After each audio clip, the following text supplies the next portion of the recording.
So welcome everybody. First of all, I'm introduced to you which is the difference between node and core. With core, we define the elements that are necessary to make possible the blockchain to work. So right away, I want to show you the repository of Affidaty. So T2Lib is the library to interact with all with a node, and it's written in TypeScript. Following up, there is the CLI. This is just a command line interface that has some use toolset that we're gonna use in this demo. Following the CLI, we have the node and then the core. So the core has been taught as a library. By himself, the core does not much. It holds all the logic that make possible as we said, the node to work, but standalone it does nothing.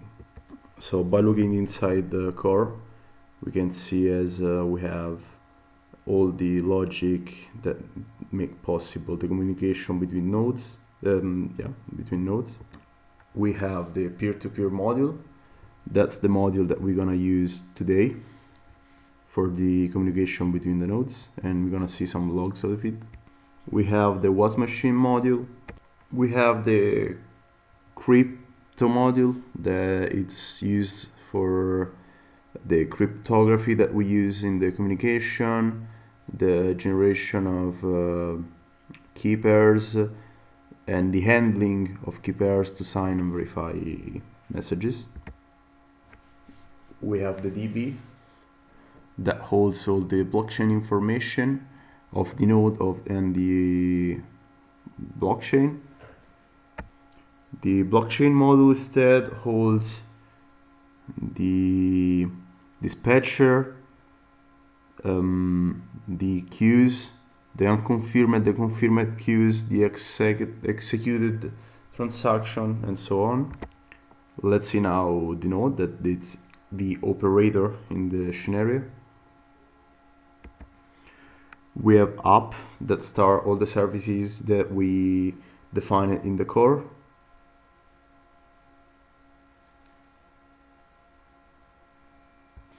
So to wrap up the node, it is actually the operator, as already said, that regroup all the modules implemented in the core and just execute that. So to compare core and node is the high level part of the infrastructure, and the core is the low level of the infrastructure. So these made possible to have a more maintainable code. So my contribution to the course will be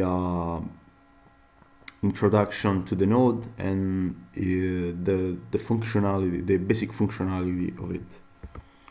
So my name is Stefano Setti. I'm a Rust developer in Affidaty.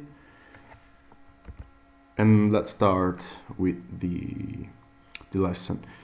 So first of all, I'll introduce you the prerequisites to make possible to follow the lesson. So we need the T.R.I.N.C.I node that we just saw in the repository, the T.R.I.N.C.I CLI, we saw that too. And lastly, we need two dependency to make message pack this script to work. We're gonna need to install the message pack tool from this repository and the Linux tool XXD. Usually XXD is already installed in every Linux distribution. So as already introduced, the T.R.I.N.C.I node will be the main character, the main actor of this demo. The T.R.I.N.C.I CLI will be just a tool to interact the node via the command line. Lastly, the script is just a tool to encode and decode data in a message back format. This because the communication in the smart contract is based on message back, but this is not mandatory in your smart contracts. It's just a standard that we decided to embrace. Let's now start to follow the steps to make the node work. So let's clone the repositories from the GitHub. Note that this message pack script is already in the clear repository. Let's now build the node and the CLI. Let's get in the node directory. Let's use the cargo packet manager of Rust to build the node. As you can see now, it's downloading all the dependencies and later build the node. As you have seen, I interrupted the build. This is because we already have the node built, just because it may takes like around an average of 20 minutes. We do the same deal with the CLI. So once the repo was downloaded and the node built, let's run the node. So I just checked if the node was already ran or not. This is discriminated by the parentheses of the DB directory. If the node is virgin, there is no DB directory. The directory is only present once the node is ran for the first time. Now let's execute. So as I was saying, now let's execute the node. So let's write in the terminal cargo run ---- validator. So the flag validator, it's needed in this case for this demo, because in this way we can validate the blocks for ourselves, even if it's the only node in the network. So once the node is launched, we can see the bug log, and that tells us, for example, that the peer-to-peer service is running, and I mean, just look at it. Once the node is running, we can install our service smart contract. So with the smart contract service, we made possible to substitute the bootstrap with this service smart contract to load up the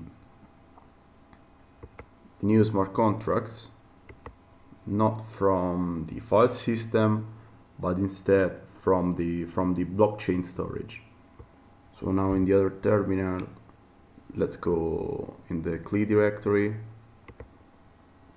By running the CLI in the classic way, we can see by calling the help instruction the available commands. For example, we have put transaction, get transaction, get account, and get block. I mean, with the put we just write, and with the get we read from the database. To install the service smart contract, we should do multiple put transaction. But because it's something that we do really frequently, we decided to generate a file that holds all the transaction needed to install the service smart contract. So the path of the file is that one, and let's read the file. As you can see, we only have one batch of transactions, and this is all we need to install the service smart contract. So use the file to put multiple transactions. We just do cargo run ---- batch and the path of the file. Okay, I start the transaction batch. The CLI asks us if we want to submit the first batch. I advise you to look at the terminal in the bottom to see the received transaction and the executed transaction. So as you can see, the CLI outputs an error. The source of this error is because when the CLI execute a batch, it starts immediately to check if the transaction was received and the block built it. So once the transaction is received by the blockchain, we have two types of requisites to create a block. Limit of transactions of time limit. In this case, we occur the time limit, the block is built, the CLI recognize the block and close up. So now let's launch again the CLI and let's execute a get block, the number 0, and the number 0 is the first block, is the Genesis block, and is the one that we just executed. As you can see, it's possible to compare the transaction hash and it match. So to add something, as you can see in the response to the get block, we have 3 hashes. The first is the transaction hash, so it's the hash of the queue of the transaction. The second one is the one of the receipt, and the last one is the state hash, is the hash of the Merkle tree. So once the service smart contract is installed on the node, we can actually install another smart contract, an asset smart contract. We want to do that to make the blockchain have a reason to live, and so in this way we have a transaction operation, a mint operation, and a burn operation. So even in this case, we're gonna use a TOM file that contains all the transactions to install the asset smart contract. So that's the file. We have in this case multiple batches, actually 2. So let's now do again cargo run ---- batch and the path of the file. So even in this case, is asking if we want to register the asset. By executing this first batch, we're gonna associate actually asset and the node account. Again, watch the terminal, so we can see that the transaction is received. The CLI check if the block was built and wait the blockchain to build the node before to submit the second batch. Once the first batch is completed, he asks us if we want to submit the second batch. we say yes, and it does the same thing. Check if the second batch ended peacefully, and if so, it close up, as you can see. Let's launch the CLI again, and let's check if to our account we have the contract.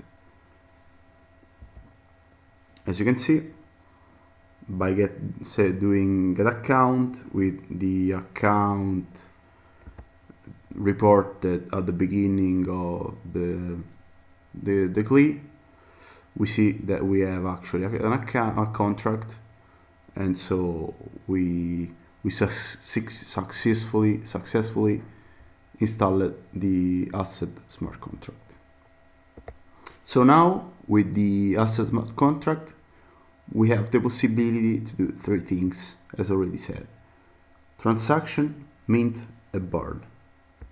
So to play a bit with the blockchain, first thing first, we need to have some kind of currency. So let's do the mint. So let's use the CLI to generate some units of the currency. Let's do a put transaction. In our configuration, the network is Skynet. The target account is the account where we want to put the units. In this case, we're gonna pick the node account. Contract is an optional field. By passing nothing to it, it's gonna take the contract that we installed on the node. The method, we want to mint some units, so we're just gonna write mint. And lastly, it asks args. As you can see, it asks for hex string. It expects to get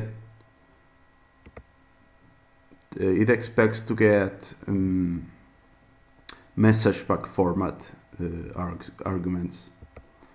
So now it's time to use the script that we already introduced. By calling it, you can see that the usage is -d or -e. With -e we encode, with -d we decode. So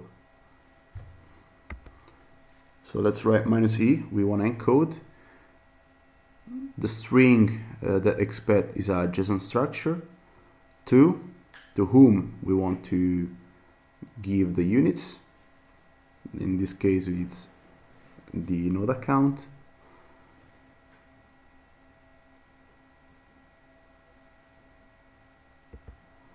Because it's a mint, we don't have a from. Units, how many units we want to give to the account. Let's say 100. So the script generates the X for the message pack. So we pass it, we press enter. As you can see in the terminal, it got the transaction. Is executing the block tree, and the transaction is executed. So let's now see the schema of the transaction. The first field in schema is the one that describes legally what is inside the transaction, and of course the meaning of each field. The account, to whom, the target account, fuel limit, the fuel that is gonna burn for the operation, unknowns is just a pseudorandom number, the network in which the node resides, the contract that we already talked about, the method, the mint, the caller that it's recognized by a public key, the arguments, and of course the signature made by who generated the transaction. So the last thing that the CLI gives us is the ticket of the transaction. So we want to use it to check if the receipt of the transaction. So we're just gonna write get receipt, and as you can see, that's the output. So we have 8, so in which block, the index, which element of the block is the transaction, the burned fuel by the transaction, if the success, if the transaction was good or not, and lastly the returns. This is already again a message pack format for the return. So we're gonna use again the CLI, the script. So we're gonna do message pack.sh -d seed0, and we get null because the mean doesn't return nothing. So we have some money. Let's now do a transfer. So because the transfer is a frequently used operation, we decided to implement in the CLI the cheats. So let's just write cheats in the CLI, and we have those aliases that represent a set of operation to do a transfer, for example, a subscribe. So let's write transfer. It asks us the asset account. That in this case it's our account, is the one from the node. The destination account. So usually, right now we don't have an account. So just for the sake of the demo, we're gonna write a dummy account, asset units. So how many units we wanna give, and just by pressing enter, we submit the transaction to the blockchain. As you can see from the CLI, it's possible to see that the transaction was received and executed. So let's now see what happened, right? Just get our account, so the node account. So we just have to quit the cheats and do again the get account. So it's possible to see that's the asset. So, and he has the corresponding units. Again, this is always in message pack format, and by using the script, the code, the message pack, we can see that we have only one, because we gave 99 to Arnold, and then we have just one unit to the asset account. So it makes sense. So we saw the asset account, and now let's see the Arnold account and see how many units we have. So by using again the tool, we can see that Arnold has 99 units of the currency, and this is what we were expecting. So everything went good. So to wrap up, we saw how to install the service smart contract. We saw how to install an asset smart contract, how to do the mint, and how to transfer units from account to another. So we just explored the basic functionality of a basic asset,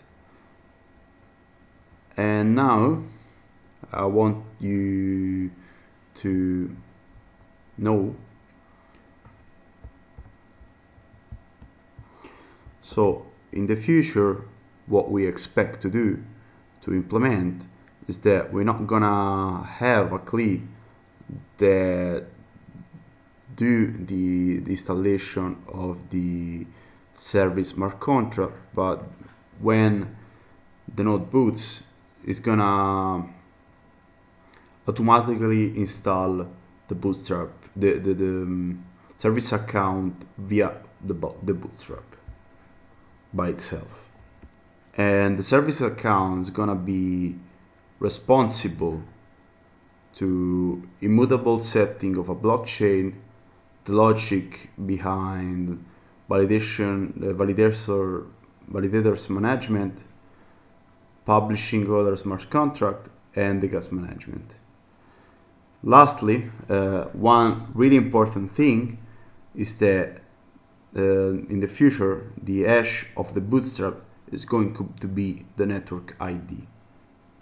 So as we saw right now, for example, for the demo, the name of the network was Skynet, but in the future it's gonna be the hash of the bootstrap. We need to remember that in the bootstrap, one of the data, it's even the network name. So by changing the network name, we're gonna change again the hash. So the network ID, it's a new one. So let's go forward with a test, and now let's try a new transfer. Let's now try to get Arnold as a target account and as destination Luca, and let's give to Luca 33 units. So let's see now what happened by getting the account. As we can see, Luca doesn't exist, and Arnold still has the same units that he had before the last transaction. So something went wrong, right? So in this example, it can't work, because who signs this transaction is not Arnold, but it's the node account. So as you can see, we are proving the functionality of a blockchain, where if the one that signed the transaction is not the owner of the account, the transaction can be successful. It only can be a failure, right? So in this case, only Arnold can transfer money to Luca and not the node account. So let's now focus on this last point, and let's see what happened by writing with a pen, and let's see what happened. So here we have the first node with the DB, where we have A, that's the public key of the node, the valid key. We have Arnold, and then we have Luca. Those are seen as keys even if they're not actually keys, right?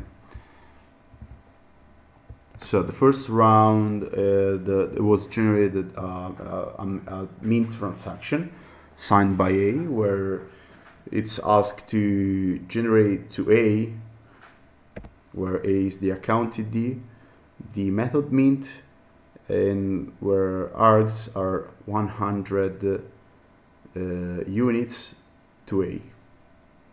Again, signed by A. And this is the TX, the transaction. This TX is received by A. A finds out the contract that support the mint. The mint expect that who signs the one that is the owner of the smart contract. and this transaction ends up to the database. The second transaction is a transfer that goes from A to Arnold of 99 units. This again, because it's signed by A and the sender is A, it's a valid transaction. It's sent to the database. The third one is from Arnold to Luca and move 33 units, signed A. And this is the TX number 2. But let's wait.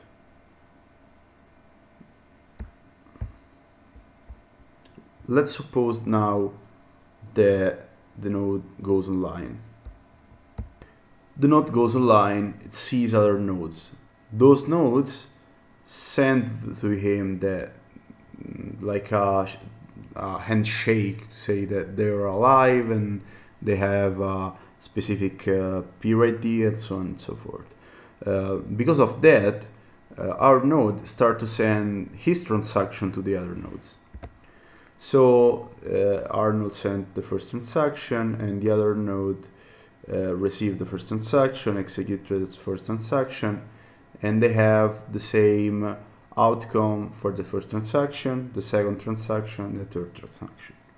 So let's go back to our node. Let's suppose to change a value in the database. So let's get Arnold and let's put 33 units and to Luca 66.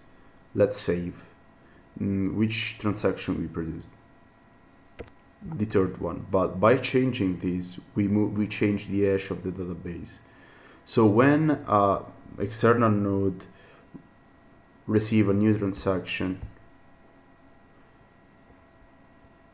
so let's suppose that this new node has the transaction number 20. So our node understand that it's not synced, so he start to ask for the transaction. So he receive the first transaction, he execute it, and see that he has H2 as hash.